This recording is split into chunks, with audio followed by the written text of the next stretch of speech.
going on, people? It's Timmy Joe making videos, computers on the internet. How's it going? Patreon, thank you for being a Patreon member, subscriber if you are. I'm hoping to get the Patreons up to not have to worry about ads on the channel. If you want to help me make videos, I think it's like $2 to $5 or as much as you want.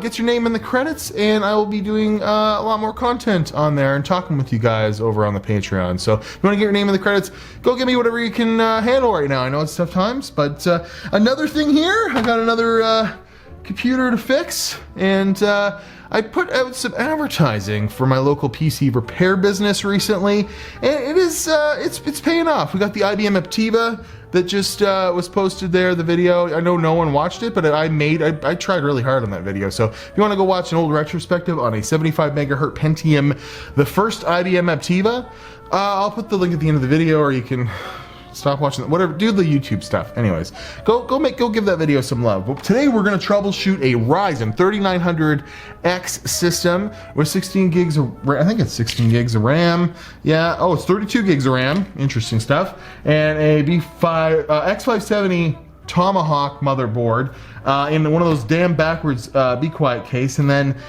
this is all coming from another YouTuber, or well, yeah, he's got like 20,000 subscribers. Call him a YouTuber.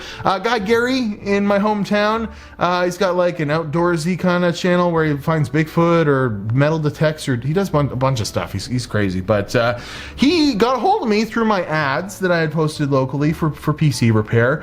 For the exact reason I posted those ads was to get more content on the channel, and he's like, I know who you are. I've been having a real hard time with a brand new system here. Already made the motherboard, still having the same problem. I will let you borrow my $2,500 Radeon 6900 XT for a bit if you can get this system working, or if you agree to look at the system at least. And I said, yeah. So this isn't the problem. I took this out of the box myself with him here just to have a look at it. It is humongous, but we're gonna just start troubleshooting the system. So I already tried to turn it on with this video card in it. He was putting another higher end video card in it and having the same, or having issues, but brought this brand new one, and with this in there, yeah, it doesn't boot. And we're getting a VGA light, which I'd be worried, but that's a brand new card. And then I stuck the, that's why I have it. It's a GT610. I stuck this in the system, I was getting the same error. So we'll start off with that. We'll see, it's one of these damn backwards upside down systems, so I don't know what I'm doing in here, but yeah, just plug that in there. HDMI's plugged in, and I was using his RAM before. I'm gonna use the RAM I know that works. It's a kit of V-Color 3600 megahertz RAM, RGB or whatever, but here, I'll fire that in there. Ah, it fell. Boom. And then a quick troubleshooting tip. No motherboards these days come with PC speakers. And unless you buy a higher end motherboard, even higher end than an x570 Tomahawk here, you typically don't get much indication of what's happening at post or when you have a problem when the PC won't boot. If you're lucky, you might get some lights right here on the motherboard there. There are 4 lights that give you an indication of whether it's a CPU, a VGA, what else is there? CPU, VGA, memory, or something else. Anyways, it gives you some indication. So we'll turn the system on, but I have installed a PC speaker on the 4-pin header that really just uses 2 of the pins. That way we'll get a code beep that we can do some research with. It's also a good indication if maybe the PC is booting and it just makes one beep, then you know that something else is wrong. Maybe your HDMI cable doesn't work, your monitor doesn't work, or something like that. So we got a long and 2 short beeps, and the light is lighting up on VGA. If it's a VGA problem, I could try another video card. I just dropped it, but I know that video card works. But why not do something crazy here, and we'll try the other slot, because why? You know, it's really easy to check and see if that works. So I'm gonna try the other PCIe slot. So I'm gonna plug my HDMI and plug into the second slot. Try and turn it back on and see if that does anything. It's spinning some fans up and it's not beeping yet, so that's a good indication. And I've got monitor signal. There we go. Conquer the battlefield. Reboot and select proper boot device. So that's interesting. We have a system that won't boot off the primary PCIe slot, as far as I can tell. So what could be wrong here? Well, the motherboard could be faulty, or the CPU could be faulty. The CPU could also have a bent pin or something that we don't know about. Maybe the CPU's clamped down too hard. The issues I'm talking about here, they probably happen more often with an Intel CPU, with the the pin on grid not being there, having the motherboard and having to put some pressure to make sure that all the little pins in the motherboard hit the CPU for the Intel. And we can test the CPU that's in here on this board. We can test the 3600 that I have on that board. So one way or another, we're getting the same reboot or whatever. We're gonna get to the bottom of this. Hopefully we can figure this out without sending another motherboard back or RMAing a CPU, but we'll get there, so we'll see. So I'll turn this off and I'll start figuring it out. So, number one, weird thermal paste application. I don't think he had this CPU cooler on there, right? Shouldn't really be down there like that. So that probably means he had this thing in the wrong spot or something. So, can you do that? Oh yeah, you can definitely have that in the wrong spot. So, I don't know, I don't think that's gonna be a problem, but it's possible the mounting pressure was pushing really hard on one side of the CPU, making one of the pins not have good contact or something. I'm gonna start off just by putting his CPU in here and making sure it works, because I know that this whole situation works here. So, we'll start off with a CPU swap. I know that seems counterintuitive with a VGA problem, but that's the nature of the tech support. That's the nature of the troubleshooting. All right, we got this all set up, and I got his CPU on my motherboard. The other day I booted this motherboard and CPU combo up and made sure that it worked, so I would imagine that we shouldn't have any issues if the CPU isn't the problem. Turn her on there, and I have a signal already. Yeah, Ryzen 3900X. And it's booting off that first PCIe slot. So I don't exactly understand if it's a brand new motherboard, what really could be going on here, but next is to put my CPU in his and see if that does anything. All right, well, we got a graphics card in the slot it's supposed to be in, and we got a different CPU in there. Let's see if we get the exact same error. Beep, beep, beep. Interesting. So we got the exact same error with a different CPU in there, although it did take a little bit longer to try and figure itself out. So if this is a brand new motherboard, he either broke it again, or it's a completely different issue than the first time, or I don't know, I take out the motherboard out of the case, which is what I'm going to do next. And I try to, maybe there's a short on the back of the motherboard. Maybe he's got too much pressure or something like that. I've definitely had computers not post, take the motherboard out of the case, and it posts, put it back in, and it works fine. So it's definitely a good idea to cover all your bases. We're gonna have to take the motherboard out of there anyways. So I'm gonna go ahead and do that, and we'll see if we can get it to post on the bench.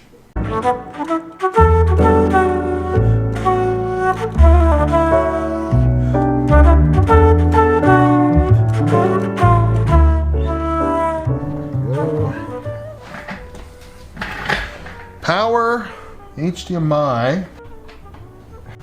All right, power. Let's see if this thing posts on the bench.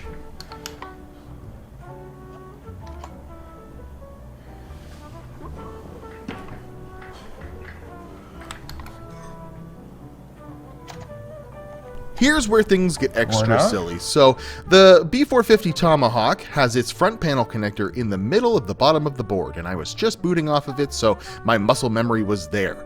The MSI Tomahawk x570, however, has the exact same front panel connector looking connection right in the middle of the board in the bottom there, but that's for a serial port.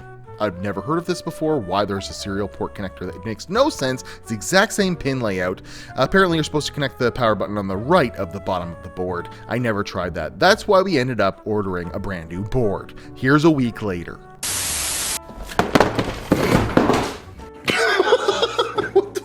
is wrong with me? That's 3 times in this video. Let's just put it on the table. Hi there.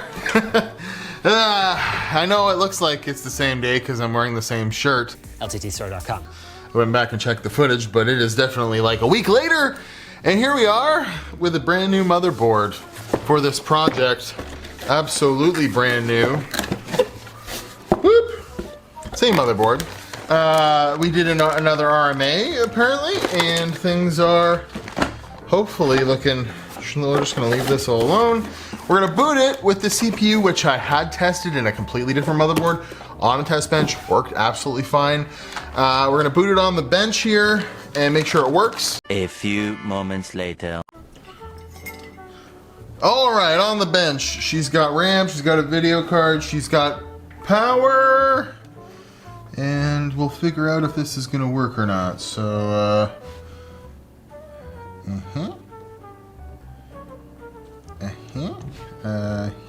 yeah. What?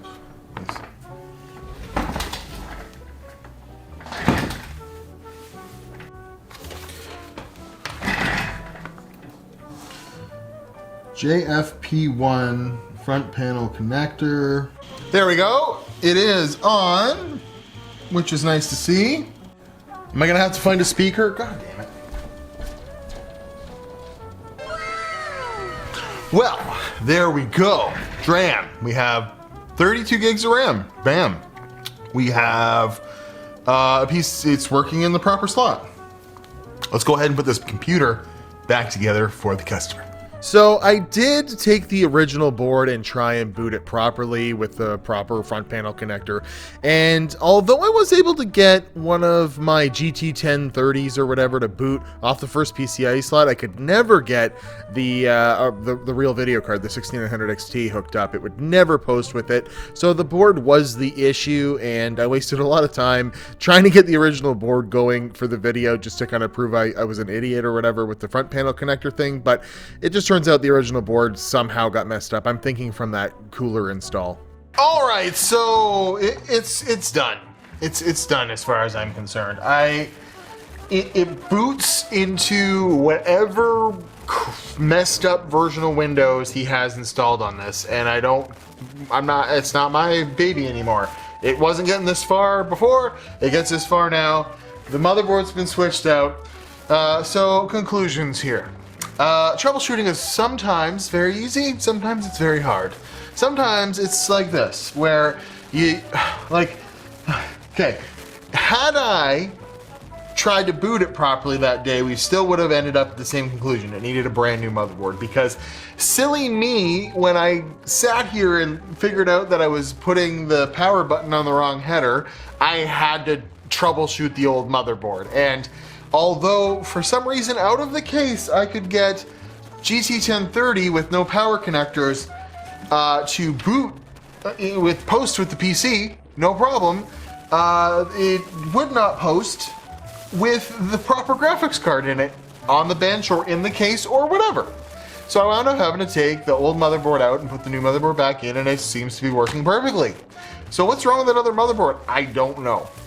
Intermittent PC. If I put this originally, when I first got it in the second slot, it would boot. So there was some PCIe 16 slot problem I don't know. And like I said, this cooler was mounted all wonky.